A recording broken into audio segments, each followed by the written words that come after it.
Bismillahirrahmanirrahim. Assalamu alaikum. My name is Muhammad Imran. Welcome back after 4 days. 4-5 दिन channel में कुछ issues रहे जिसकी वजह से उसको रिज्यूम करने पे टाइम लग गया। बहर अल्लाह का शुक्र है चैनल ठीक हो गया है। तो अब लेक्चर्स इंशाल्लाह डेली आप लोगों को मिलते रहेंगे वक्तन फ़वक्तन, और आप लोग इसको सपोर्ट करते रहिए, इसको लाइक करते रहिए और सब्सक्राइब करते रहिए।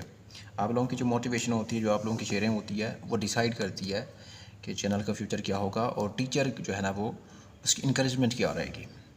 तो जितना आप लोग अपना बेस्ट देते हैं, टीचर भी आप लोगों के लिए उतना ही बेस्ट देता है। आज का जो हमारा लेक्चर है वो है पहले डाउन एडिटोरियल के ऊपर है। उसके बाद मैं कोशिश करता हूँ कि एक लेक्चर आप लोगों को लॉ या फिर पाकिस्तान अफेयर के ऊपर पढ़ा दूँ, ताकि आप लोगों की जो स्पेस है 2-4 दिन की वो पूरी हो जाए। हमेशा वो टॉपिक मैं आप लोगों को पढ़ाऊँगा जिसका काम एग्ज़ाम के हवाले से essay writing, current affair, Pakistan affair, criminology, मतलब जो आपको एग्ज़ाम में फ़ायदा देता है। टू दी पॉइंट बात यह है कि उसके लिए यूनाइटेड फ्रंट ये टॉपिक का नाम है। अब टॉपिक के नाम से भी ज़ाहिर हो रहा है कि एक फ़्रंट बना लिया गया है, और कैसा फ़्रंट? यूनिटी वाला, मुत्तहिदा। ठीक है, तो राइटर इसमें इंडिया और पाकिस्तान की बात लिखते हैं। जो प्रीवियस लेक्चर में जो दूसरे चैनल पे मैंने कल जो डॉन के एडिटोरियल मैंने आप लोगों को पढ़ाया, पाकिस्तान और इंडिया का रिलेशन, पूरा कंप्लीट टॉपिक मैंने आप लोगों को इसमें जो है ना उसकी मूवमेंट्स पढ़ाई हैं, उसके पॉलिटिकल, रिलीजियस और डिफरेंट एस्पेक्ट्स मैंने बताया। ये वही टॉपिक है। इसका जो राइटर है, जो डॉन लिखता है, तो उसने इसको आज उसी फॉर्म में लिखा है। अब यहाँ पे ये कहता है कि इंडिया के जो हार्ड लाइनर्स हैं, जो इसका प्रोपेगेंडा करते हैं, तो वो क्या कर रहे हैं कि हर वक्त उनका काम है कि ड्रम को बीट करना। जो ड्रमर होता है हर वक्त उसका काम होता है ड्रम को बीट करता रहता है, लेकिन हार्ड लाइनर का भी काम यही होता है कि जिस तरह ड्रमर ड्रम को बीटता है, ये भी जो है ना वो अफवाहें फैलाते हैं, और किसी भी कंट्री के ख़िलाफ़, स्पेसिफिकली पाकिस्तान के ख़िलाफ़ इनका काम है कि प्रोपेगेंडा करना। ठीक है, इंटरनल यूनिटी। यहाँ पर राइटर कहता है कि सबसे पहले पाकिस्तान को क्या चाहिए? इंटरनल यूनिटी चाहिए। ये इस पॉइंट को लिख लीजिए, मैं यहाँ पे आप लोगों को लिख के दे देता हूँ, इंटरनल यूनिटी। अब स्टूडेंट्स जो पूछ रहे होते हैं कि सर जी एक टॉपिक को किस तरह से पढ़ना है, हमें बता दीजिए कि तरीक़ाकार क्या होता है। तो अब मैं आप लोगों को सामने लिखता जाता हूँ, आप लोगों ने सेम तरीक़ाकार को अप्लाई करना है। जब डॉन न्यूज़पेपर पढ़ना है तो एक एक वर्ड को नहीं पढ़ा जाता है, जो चीज़ें जो है ना काम की होती हैं, शॉर्ट टाइम में जो है ना चीज़ें जो है ना वो ज़्यादा की जाती हैं। जब मैं थोड़ा सा जो है ना वो स्पीड को ज़्यादा रखूँगा ताकि जो है ना मैं लेक्चर को जल्दी कवर कर पाऊँ। तो राइटर कहता है कि इंटरनल यूनिटी चाहिए पाकिस्तान में। जो पाकिस्तान की पॉलिटिकल पार्टीज़ हैं, PML नून है, PPP है, PTI है, JHUI है, इसके अलावा बाकी जो पॉलिटिकल पार्टीज़ हैं, सबको यूनाइट होकर एक फ्रंट बनाना चाहिए, ताकि जो अमेरिका है, सॉरी इंडिया है, अमेरिका है, इसके अलावा बाकी जो कंट्रीज़ हैं, अगर इंडिया का साथ देते भी हैं तो अग्रेशन करते भी हैं, तो पाकिस्तान पहले से जो है ना मुत्तहिद हो। यहाँ पे भी बात करता है कि ताकि ये चैलेंज को जो है ना वो फेस किया जाए, कॉन्फ्रंट किया जाए, इससे लड़ा जाए। तो अब पाकिस्तान की एडमिनिस्ट्रेशन ने क्या किया है कि ये यूनाइटेड फ्रंट बना लिया है, जैसे ISPR ने भी, PTI मतलब मिलिट्री पाकिस्तान के जो इदारे हैं, इंटेलिजेंस इदारे हैं, मिलिट्री के इदारे हैं, पाकिस्तान की पॉलिटिकल पार्टीज़ हैं, पाकिस्तान की जुडिशरी है, पाकिस्तान की इस्टेब्लिशमेंट है, एडमिनिस्ट्रेशन है, सब ने क्या किया है कि PTI ने भी बाकायदा इमरान खान ने भी कहा है कि जो है ना हमें इस जो इंटरनल जो है ना वो मामला तो सो हैं, लेकिन कोशिश ये करनी चाहिए कि इंडिया के ख़िलाफ़ जो है ना मुत्तहिद होना चाहिए। शोल्डर टू शोल्डर, ये इडियम है, इसको आप पेपर में किसी जगह पे भी जो है ना वो कोट कर सकते हैं। शोल्डर टू शोल्डर क्या करना चाहिए? एनी फॉरेन अग्रेशन, किसी भी बैरूनी मदाखलत का या बैरूनी जारयत होती है, अटैक होता है, या सीज़ फायर की लाइन होती है, या इंटरनेशनल बॉर्डर की वायलेशन होती है, या फंडामेंटल राइट्स की वायलेशन होती है, कश्मीरी लोगों को मारा जाता है, उनके राइट की सेल्फ डिटर्मिनेशन को किल किया जाता है, तो उसको क्या किया जाएगा? उन फॉरेन अग्रेशन की क्या किया जाएगा? इंटरनल यूनिटी नज़र आएगी, पाकिस्तान सामने फ्रंट लाइन पर नज़र आएगा। अब यहाँ पे PTI ने भी यही क्लेम किया है, while internal differences between parties in the state में परसिस्ट, वो चलते रहेंगे। इंटर पार्टी इलेक्शन नहीं हुए, अब इलेक्शन में रिगिंग हो गई है, अब PTI की ये डिमांड है, अब जुडिशरी PTI के साथ लड़ रही है, कभी PTI जो है ना वो अपोजिशन के साथ लड़ रही है, अपोजिशन जो है ना फिर गवर्नमेंट के साथ लड़ रही है। राइटर कहता है कि उन्होंने कहा है कि ये मामला चलते रहेंगे, लेकिन country can confront external threat, लेकिन कंट्री के पास ताकत है, वो किसी भी जहारियत का जो है ना वो मुकाबला कर सकता है। जो पॉइंट मैं हाईलाइट कर रहा हूँ, जस्ट आप लोगों ने यही पे करने हैं। ठीक है, जस्ट यही पे करने हैं, नथिंग मोर। स्टेट का क्या रोल है? State on its part should continue efforts to nuclearise the PTI in consultation to evolve a national response based on the collective input. क्या है? कलेक्टिव एफर्ट होने चाहिए, चाहे पीटीआई की कंसल्टेशंस हो और स्टेट की एफर्ट्स हों, इसके अलावा नेशनल रिस्पॉन्स हो, पाकिस्तान की सिक्योरिटी के इदारे हों, सबकी क्या है, क्या कलेक्टिव रिस्पॉन्स मिलकर। एक्सटर्नल फ्रंट, अब एक्सटर्नल फ्रंट में क्या हो सकता है?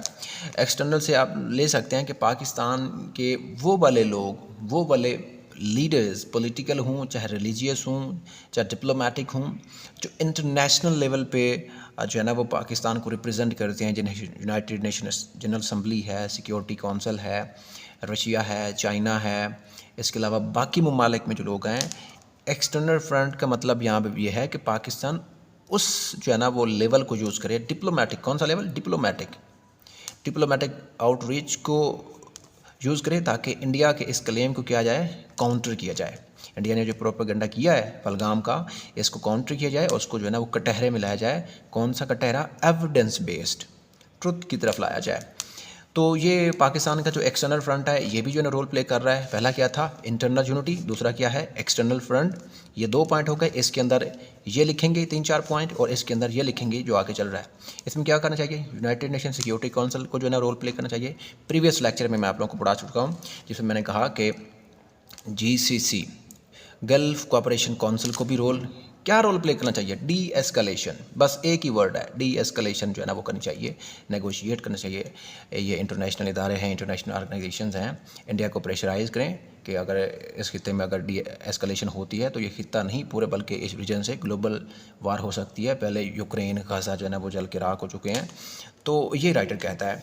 तो यही है कि मैक्सिमम रेस्ट्रेंट किया जाए यहाँ पे, ताकि जो है ना डी एस्कलेशन हो।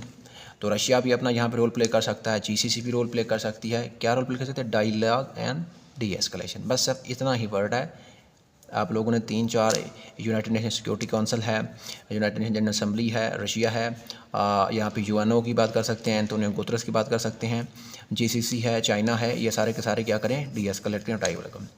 तो अब इसमें इंडिया के लिए क्या प्रॉब्लम आएगी कि इंडिया को जब प्रेशराइज़ किया जाएगा तो वो एक एविडेंस पेश करेगा यूनाइटेड नेशन सिक्योरिटी काउंसिल में।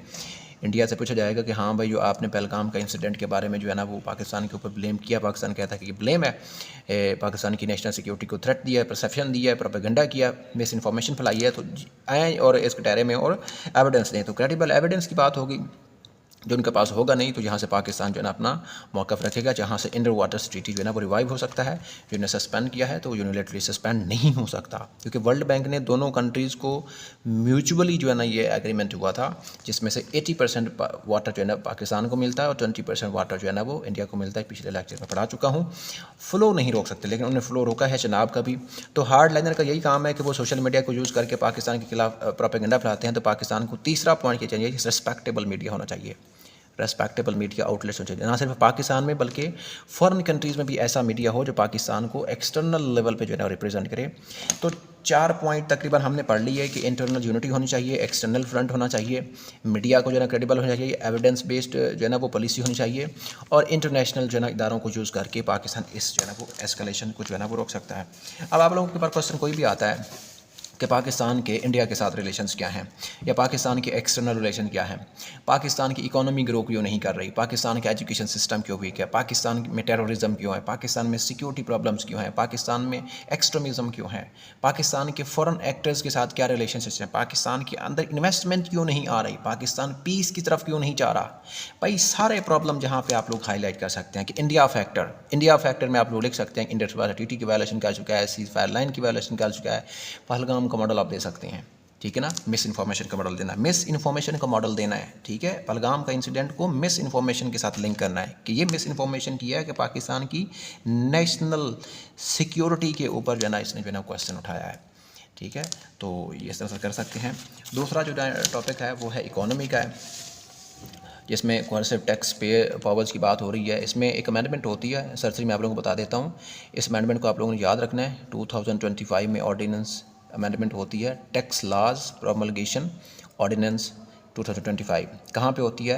अब FBR में होती है, ठीक है। ये MCQ तो आप लोगों को याद रखना है।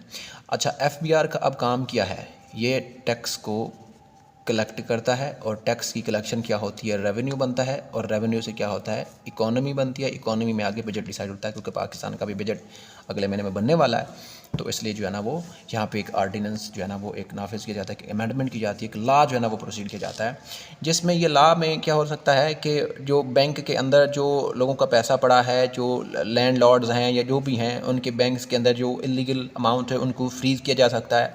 अगर वो टैक्स नहीं पे करते तो उनकी बैंक में से जो है ना पैसा उठा लिया जाएगा, उसको फ्रीज़ कर दिया जाएगा। सेम एग्जांपल आप लोग कोट कर सकते हैं, जब यूक्रेन पे रशिया ने अटैक किया, और जब यूनाइटेड नेशन सिक्योरिटी काउंसिल बाकी वेस्टर्न कंट्रीज़ ने यूक्रेन को सपोर्ट किया, रशिया के ख़िलाफ़ हो गए, तो रशिया का जितना पैसा यूरोपियन बैंक्स में पड़ा था या इसके अलावा यूएसए के बैंक्स में था, तो वो उन्होंने क्या कर दिया, सीज़ कर दिया। उसी पैसे को यूज़ करके यूक्रेन को इमदाद दी, उसी से यूक्रेन ने जो है ना वो डेटरेंस शो की। तो इसी तरह यहाँ पे पाकिस्तान में भी जो लॉ है, ये अगर नाफिज हो जाता है तो राइटर कहता है कि यहाँ पे जो बैंक के अंदर जो अमाउंट है वो फ्रीज की जा सकती है, और वो प्रॉपर्टी जो मूवेलेबल हो सकती है और इमूवेबल। अब देखो, लैंड है इमूवेलेबल है भाई, उसको नहीं चेंज कर सकते आप, एक जगह से दूसरी जगह नहीं ले जा सकते। लेकिन मूवेबल प्रॉपर्टी क्या है, आप लोगों को पता है, motorcycle is a movable property. इसके अलावा human is also movable property, ठीक है ना, मतलब एनिमल्स हैं। इसके अलावा इंफ्रास्ट्रक्चर है, वो मूवेबल है, तो वो उसके ऊपर जो है ना वो कसना आ सकता है। बिज़नेस को सील किया जा सकता है, जो प्रेमिसेस होते हैं, ताकि जो है ना वो आउटस्टैंडिंग टैक्स की लायबिलिटीज़ को पूरा किया जा सके। टैक्स न टू दी पॉइंट बात है कि जो अनडॉक्यूमेंटेड इकोनॉमी है, इसको इसी को बोलते हैं अनडॉक्यूमेंटेड इकोनॉमी, ठीक है, या इनफॉर्मल इकोनॉमी या फिर shadow economy. Shadow economy, informal economy को कहाँ पे ले आना है, टैक्स नेट के अंदर ले आना है, ताकि पाकिस्तान की इकोनॉमी बढ़े, पैसा बढ़े, पाकिस्तान के पास जो है ना वो डेवलपमेंट के जो है ना वो प्रोसीजर जब लगते हैं, प्रोजेक्ट्स लगते हैं, तो पाकिस्तान के पास इन्वेस्टमेंट करने के लिए पैसा नहीं होता। तो रेवेन्यू बोर्ड है वो भी एम्पावर कर रहा है एफबीआर को, ताकि मैन्युफैक्चरिंग बिजनेस के जो एक्शंस हैं उनको मॉनिटर किया जा सके, उनकी प्रोडक्शन को, उनकी सप्लाई को, उनकी स्टॉक्स को।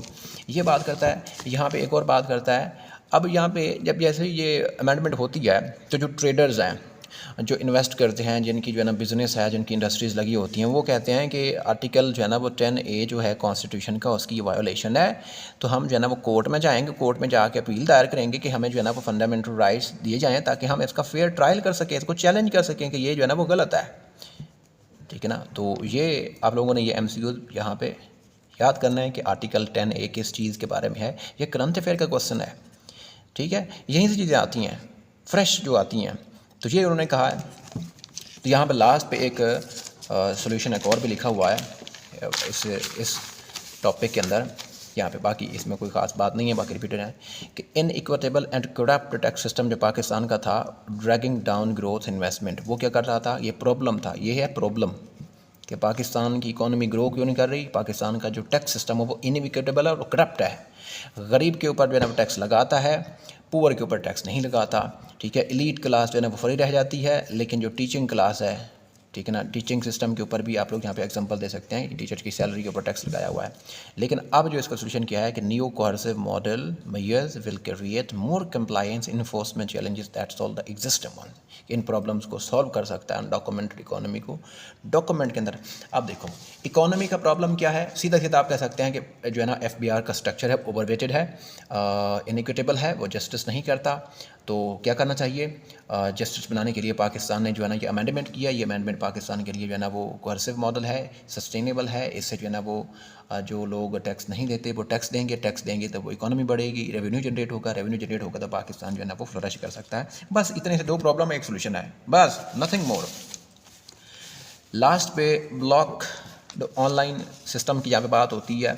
ये टॉपिक आप लोगों का सोशल मीडिया, जो मैं बच्चों को, मेरे पास जो असिस्टेंट रजिस्ट्रार के जो स्टूडेंट्स हैं, जो ऐसे लिखते हैं, जो प्रैक्टिस कर रहे हैं, उन्होंने इस चीज़ को अब अंडरस्टैंड कर लिया है कि मीडिया के अंदर किस तरह से मीडिया के अंदर टॉपिक्स को फिट करना है। तो ये मीडिया का टॉपिक है, चाहे तो इसको डिजिटलाइजेशन में यूज़ करें, सोशल मीडिया में, इलेक्ट्रॉनिक मीडिया में, प्रिंट मीडिया में, येलो जर्नलिज्म में, यहाँ पर यूज़ कर सकते हैं।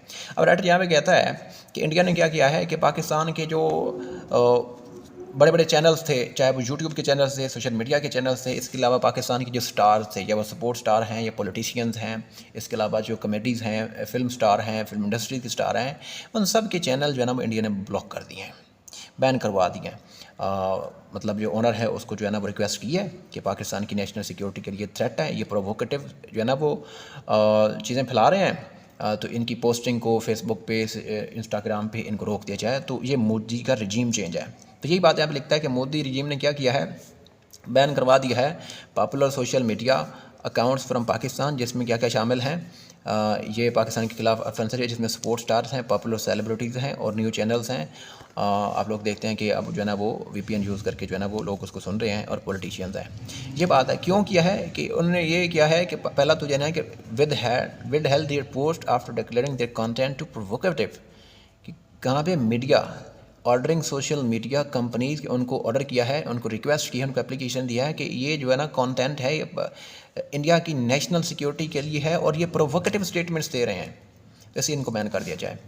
तो अब जो है ना वो इंडिया में जो है ना वो ये चैनल्स नहीं चलते हैं, वहाँ पे वो VPN यूज़ करते हैं instead of ensuring security and protection for its people. अब यार ये कहता है कि क्रिटिसिज्म करता है कि इंडिया में तो ऑलरेडी जो है ना प्रोटेक्शन, लोगों की प्रोटेक्शन के जो है ना ऊपर क्वेश्चन है, लोगों की सिक्योरिटी के ऊपर क्वेश्चन है, वहाँ पर लोगों को मारा जाता है, पीटा जाता है, पॉवर्टी है, इन्फ्लेशन है, लेकिन यहाँ पर जो है ना वो सोशल मीडिया से जो है ना ऊपर जो है ना उसको बैन करके फिर लोगों के ऊपर जो है ना वो और फंडामेंटल राइट्स की जो है ना वो वायलेशन कर रहे हैं। इंडिया की जो प्रॉब्लम है, जो मोदी की जो स्टेट ड्रीम का है, does the Modi regime feel that the echo chamber it has built for the Indian people are under threat or dark humor? ये बात क्वेश्चन करता है। अच्छा, दूसरी बात यह है कि दे फॉलो ईच अदर। यहाँ पे राइटर कहता है कि अब ऐसा इसको नहीं करना चाहिए था। क्यों? इससे दोनों कंट्रीज़ को नुकसान होता है। क्यों? कि पाकिस्तान और इंडिया के जो लोग हैं उनका कल्चर सेम है, उन्होंने हिस्ट्री सेम विटनेस किया, उनके ट्रेडिशन सेम थे। क्यों? देखो, पाकिस्तान का जो पंजाब है, इंडियन पंजाब है, वो तो एक ही था, इनके ट्रेडिशन सेम थे, कम्युनिकेशन सिस्टम सेम था, कल्चर सेम था, लैंग्वेज सेम थी, इसके अलावा आने जाने का निज़ाम सेम था, खाने पीने का, इबादत करने का, सब तरीके सेम थे। तो ये कॉमन बिलीव्स को शेयर करते हैं, फंडामेंटल जो कॉमन बिलीव्स हैं ये शेयर करते हैं। तो इसलिए यहाँ पे कहता है कि advent of BJP toxic brand of Hindu revivalism, Hindutva ideology में आप लोगों को पढ़ा चुका हूँ कि इसके तहत उन्होंने जो है ना वो बाबरी मस्जिद को जो है ना वो राम मंदिर में कन्वर्ट किया। तो ये पाकिस्तान की जो है ना अकाउंट्स फ्रीज़ किया है। तो यहाँ पर राइटर कहता है कि ये क्रिटिसिज्म करता है कि दोनों कंट्रीज़ के तो जो है ना वो सेम है, कॉमन कल्चर है, लेकिन इस सोशल मीडिया बैन करने से क्या फ़र्क पड़ता है कि ये उल्टा फंडामेंटल राइट्स की वायलेशन कर रहा है। ठीक है, तो ये प्रॉब्लम भी कहाँ पे यहाँ पे फिट कर सकते हैं, ये प्रॉब्लम भी इस टॉपिक के अंदर आप लोग फिट कर सकते हैं। इसी के साथ ही लिखेंगे कि पाकिस्तान को कौन कौन से चैलेंज प्रॉब्लम है। डिजिटलाइजेशन का प्रॉब्लम है, इंडिया का प्रॉब्लम है, कश्मीर का प्रॉब्लम है, पाकिस्तान को नेशनल सिक्योरिटी का प्रॉब्लम है, कैसे वाटर का प्रॉब्लम है। वाटर क्या है? पाकिस्तान की नेशनल सिक्योरिटी। और पाकिस्तान में बाकायदा लिखा हुआ है कि नेशनल सिक्योरिटी में कि if India blocks the flow of water, stops the flow of water, Pakistan will fire, Pakistan fire कर सकता है। तो my dear students, Dawn editorial, उम्मीद करता हूँ आप लोगों को समझ आ गए होंगे। अब आप लोगों को सिर्फ ओपिनियन ये होना चाहिए कि आप लोग इसको ऐसे राइटिंग के अंदर यूज़ करें, करंट अफेयर्स के अंदर यूज़ करें। आप लोगों का मौक़िफ़ जो है ना CSS है, PMS है, और सबसे बढ़ के असिस्टेंट रजिस्ट्रार और चीफ म्यूनसिपल का आगे जो चल के जो है ना वो ऐसे राइटिंग के अंदर पेपर होने वाला है। आप लोग मारा फिरते हैं कि डेटा कैसे याद करें।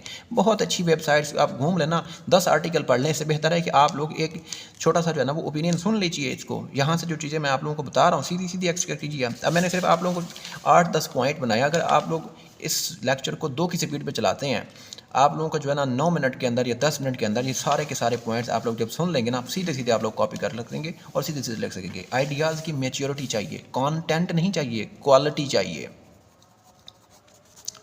And do practice and practice more. आप लोग चाहें तो ऐसे का जो इवैल्यूएशन का सेशन है वो ज्वाइन कर सकते हैं। ये इवैल्यूएशन सेशन बेसिकली नहीं है, बल्कि इसमें आप लोगों को A to Z पूरी प्रैक्टिस सिखाई जाती है। साथ साथ आप लोगों को सिखाया जाता है कि आउटलाइन कैसे लिखना है, बॉडी कैसे बनानी है, इंट्रोडक्शन कैसे लिखना है, कंक्लूजन कैसे लिखना है, मिनी ऐसे कैसे लिखना है, फिर कोहेरेंस कैसे बनानी है, आइडियाज़ कैसे जनरेट करनी है, ब्रेनस्टॉर्मिंग कैसे करनी है। आप लोगों की मैं कहता लाइव प्रैक्टिस होती है। ठीक है, आप लोगों को लेक्चर्स मिलते हैं साथ साथ, जिन चीज़ों की आप लोगों को समझ नहीं आती, वर्ड फॉर वर्ड जब आप लोगों की जो है ना वो इवैल्यूएशन होती है तो आप लोगों को पता चलता है। देखो, लाइव सेशन में जो आप पढ़ते हैं, अंडरस्टैंडिंग करते हैं कि ऐसे क्या है, उसकी क्या टाइप्स होती हैं, उसका कैसा स्ट्रक्चर होता है, उसको किस तरह से जो है ना पढ़ा जाता है, किस तरह से कापी पे उतारा जाता है, आप लोग ये चीज़ें पढ़ते हैं। प्रैक्टिकली आप लोगों ने जो फिट करके लिखना ना, कॉपी पे उतारना कैसे है, उसको लिखना कैसे है, अब लाइन कैसी कौन सी लिखनी है, पैराग्राफ टू पैराग्राफ कैसे कनेक्ट करें, सेंटेंस टू सेंटेंस कोहेरेंट कैसे बनाएं, आउटलाइन को कंक्लूजन के साथ कैसे कनेक्ट करें, कंक्लूजन को बॉडी के साथ अगर राइटर पढ़ता है तो कैसे कनेक्ट करें। ये चीज़ें आप लोगों की जो ना एग्जामिनर देखेगा और ये चीज़ें आप लोगों की असेसमेंट में होंगी। तो आज का लेक्चर यहीं पे स्टॉप करता हूँ। इंशाल्लाह फिर मिलते हैं नेक्स्ट लेक्चर में। अल्लाह हाफिज़।